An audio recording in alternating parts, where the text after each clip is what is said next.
मिथुन लगन वाले जातकों के लिए हम बात कर रहे हैं चंद्रमा की प्लेसमेंट के बारे में। और इस वीडियो में अब अष्टम भाव के बारे में विचार करेंगे। अष्टम भाव में जहां पर चंद्रमा अपने से बिल्कुल ऑपोजिट मकर राशि में स्थित होंगे। देखिए, चंद्रमा का अष्टम भाव में यहां स्थित होना ज़्यादातर केस में आपके लिए काफ़ी अच्छा साबित होगा। और ऐसा चंद्रमा आपको काफ़ी धनवान बना सकता है, काफ़ी डीप थिंकिंग दे सकता है। लेकिन यहाँ पे अगर देखा जाए किसी भी अन्य ग्रह का अगर प्रभाव है, राहु का या केतु का या शनि का, तो यहाँ चंद्रमा काफ़ी ज़्यादा डिस्टर्ब हो जाएगा। चंद्रमा यहाँ अपने से बिल्कुल ऑपोजिट स्थित होंगे, तो ये कहीं ना कहीं सेकंड हाउस से जुड़े कार्यों के लिए काफ़ी अच्छा है। ऐसा जातक हो सकता है अपना जो ज़्यादातर धन है वो अष्टम भाव के थ्रू प्राप्त करे, जैसे अपने माता पिता से, अपने इन लॉज से। कभी कभी ऐसे जातकों को उनके कैरियर में और उनकी आर्थिक स्थिति में काफ़ी सारे बदलाव भी देखने को मिल जाते हैं इस प्लेसमेंट की वजह से। लेकिन ऐसा चंद्रमा आपके लिए कुछ भी नया एक्सप्लोर करने, कुछ भी नया सीखने के लिए बहुत अच्छा साबित होगा और आपको काफ़ी सारा हिडन टैलेंट ऐसा चंद्रमा देने का काम करेगा। अब यहाँ शनि चंद्रमा के डिस्पोजिटर हैं, तो शनि को देखना आपके लिए काफ़ी ज़्यादा जरूरी हो जाता है। और आप बुध से संचालित होने वाले पर्सन हैं, तो आप में इंटेलिजेंस और बुध से जुड़ी हुई जो क्रिएटिविटी और बुध से जुड़ा हुआ जो कहीं ना कहीं कारकत्व है वो ऑलरेडी आप में है। और यहाँ अब आप चंद्रमा का काफ़ी अच्छे से लाभ उठा सकते हैं। तो मेनली जो चंद्रमा है आपको बहुत ही हिडन टैलेंट देगा, हिडन क्रिएटिविटी देगा। यहाँ पर आपको स्वयं को समझना सबसे पहले बहुत ज़्यादा जरूरी हो जाएगा। चंद्रमा यहाँ बैठे हैं, तो चंद्रमा के साथ अब कोई भी ग्रह का अगर संबंध बनेगा तो उस ग्रह के प्रभाव चंद्रमा पर काफ़ी ज़्यादा पड़ेंगे। जैसे हो सकता है कोई भी ग्रह यहाँ दृष्टि डाल रहा हो या कोई भी ग्रह यहाँ चंद्रमा के साथ बैठा हो, दोनों ही केसेस में चंद्रमा सबसे ज़्यादा प्रभावित होंगे। लेकिन जो ग्रह चंद्रमा के साथ यहाँ युति कर रहा है उसका प्रभाव दृष्टि डालने वाले ग्रह की तुलना में ज़्यादा होगा। तो आपको ये देखना होगा कि जो भी ग्रह यहाँ चंद्रमा के साथ बैठा है, क्योंकि वो अब शनि के घर में आया है, तो शनि के साथ उसका संबंध कैसा और वास्तव में चंद्रमा के साथ उसका कैसा संबंध है। जो भी प्लैनेट यहाँ बैठेगा वो अपना कारकत्व और अपनी क्वालिटीज़ को इस हाउस में डिपॉजिट करेगा, जिससे कहीं ना कहीं आप उन भाव से अष्टम भाव के थ्रू जुड़ पाएंगे जिनका वो स्वामी है। यहाँ पे अब अष्टम भाव के मामलों में आपको उस ग्रह से भी काफ़ी ज़्यादा फायदा या गेन देखने को मिल सकता है, और वो ग्रह भी आपका चंद्रमा के घर सेकंड हाउस को एस्पेक्ट करेगा।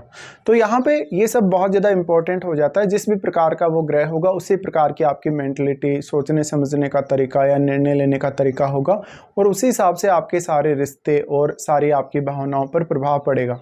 चंद्रमा यहाँ है तो चंद्रमा आर्थिक रूप से बहुत ज़्यादा लाभ दे सकते हैं जब भी इनका कोई मित्र ग्रह इनके साथ संबंध बनाता हो, और बहुत ज़्यादा ज्ञान भी प्रदान कर सकते हैं। ऐसा चंद्रमा है तो आप किसी भी विषय को लेकर काफ़ी डीप सोच लेंगे, विचार कर लेंगे, कुछ भी नया सीखने के लिए या कुछ भी इनोवेटिव करने के लिए चंद्रमा की स्थिति काफ़ी अच्छी मानी जा सकती है। लेकिन बस यहाँ चंद्रमा अगर शनि से प्रभावित हो गया, राहु केतु से प्रभावित हो गया, तो आपको काफ़ी ज़्यादा प्रॉब्लम्स आएंगी। ये प्रॉब्लम आपके मानसिक रूप से हो सकते हैं, लेकिन ऐसे चंद्रमा के भी काफ़ी सारे फायदे हैं। ऐसी स्थिति में आपको आपकी सिक्स्थ सेंस बहुत ज़्यादा तेज देखने को मिलेगी। आप फ्यूचर में होने वाली घटनाओं का अंदाज़ा कभी कभी बहुत पहले ही लगा लेंगे और उससे बचाव कर लेंगे या उसके अकॉर्डिंग अपनी लाइफ को ढाल लेंगे। अब ये आपके ससुराल पक्ष का घर है। देखिए, ससुराल पक्ष का घर होने की वजह से मैरिज के बाद आपके कैरियर में और आपके आर्थिक जनजीवन में काफ़ी ज़्यादा बदलाव आ सकते हैं इस वजह से। तो यहाँ पे आपको देखना होगा कि कौन कौन से अन्य ग्रह प्रभाव डाल रहे हैं और वो भाव कौन कौन से हैं जिनके वो स्वामी हैं। यहाँ पे कोई भी ग्रह अगर अपनी दृष्टि डालेगा तो वो भी यहाँ चंद्रमा को प्रभावित करेगा, लेकिन उस ग्रह के संबंध भी आपको देखने चाहिए कि चंद्रमा के साथ किस प्रकार के संबंध वो ग्रह रखता है। यहाँ पे अब चंद्रमा अपने ही भाव पे दृष्टि डालेंगे। ये चंद्रमा आपके लिए आर्थिक रूप से और वाणी के मामलों में काफ़ी अच्छे साबित होंगे। ऐसा जातक किसी भी प्रकार से कितना भी हार्डवर्क करके अपनी फैमिली के प्रति बहुत ज़्यादा डेडिकेटेड रहेगा और काफ़ी वाइजली डिसीजन ले सकेगा। इस प्रकार का जातक भले ही वो हिडन तरीके से पैसे कमा रहा है या किसी भी तरीके से अर्न कर रहा है वो पैसे, लेकिन हमेशा अपने फैमिली की बहुत ज़्यादा केयर करेगा और उसको अपने माता पिता से भी काफ़ी कुछ मिलने के चांसेस रहेंगे। अब अगर चंद्रमा यहाँ डिस्टर्ब हो जाते हैं किसी भी ग्रह से, तो फिर आपको सेकंड हाउस के मामलों में काफ़ी नुकसान देखने को मिल सकता है। कभी कभी इस प्रकार का चंद्रमा आपको काफ़ी स्पेकुलेटिव बनाता है या आपको आर्थिक रूप से हानि भी पहुंचाता है। ये ज़्यादातर तब होगा जब मंगल का, शनि का संबंध यहाँ बने या राहु केतु का संबंध यहाँ बने। इसी तरीके से आपके सोचने समझने का जो तरीका है, आपके कहीं ना कहीं आपका जो व्यवहार है, आपके जो इमोशनल कहीं ना कहीं जो इश्यूज हैं वो इसी तरीके से बदलेंगे जिस भी प्रकार का ग्रह यहाँ चंद्रमा पर प्रभाव डालेगा। अब आपके चार्ट में अष्टम अष्टम भाव में जो भी ग्रह बैठा है वो आपके चार्ट में किसी न किसी भाव को अवश्य रिप्रेजेंट कर रहा है। तो अब उन भावों का रोल भी यहाँ काफ़ी ज़्यादा बढ़ जाएगा जिनका वो स्वामी है, और साथ में वो ग्रह किस प्रकार का इम्पैक्ट यहाँ डाल पा रहा है चंद्रमा पर, ये भी आपको देखना होगा। साथ साथ में वो ग्रह यहाँ बैठकर किसी अन्य भाव को भी एक्सपेक्ट करेगा आपके दूसरे भाव की तुलना में, तो आपको उन भावों पर भी उसका प्रभाव जरूर देखना चाहिए। यहाँ पे अब आपको देखना होगा कि वास्तव में आपको चंद्रमा की महादशा है या नहीं। चंद्रमा की महादशा मान लीजिए आपको नहीं है, लेकिन ऐसा हो सकता है कि जो भी ग्रह चंद्रमा पर दृष्टि डाल रहा है या जो भी ग्रह चंद्रमा के साथ यहाँ बैठा है उसका महादशा आपको हो सकता है। तो उस महादशा में भी आपको चंद्रमा से जुड़े हुए जो परिणाम है वो काफ़ी ज़्यादा देखने को मिलेंगे।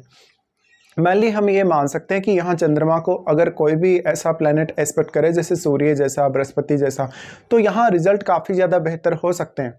इसके साथ साथ यहाँ से अब आपको कोई बहुत ज़्यादा एक्सपेक्टेशन भी नहीं रखनी चाहिए, क्योंकि जितनी ज़्यादा आप यहाँ से एक्सपेक्टेशन रखेंगे उतना ही ज़्यादा आपका अटैचमेंट इस हाउस से बढ़ेगा, और ये हाउस काफ़ी ज़्यादा हिडन है, तो आप हमेशा बहुत ज़्यादा ओवर थिंक भी करेंगे यहाँ चंद्रमा के होते हुए। तो ये सारे के सारे प्रभाव आपको देखने को मिलेंगे चंद्रमा के यहाँ अष्टम भाव में होते हुए।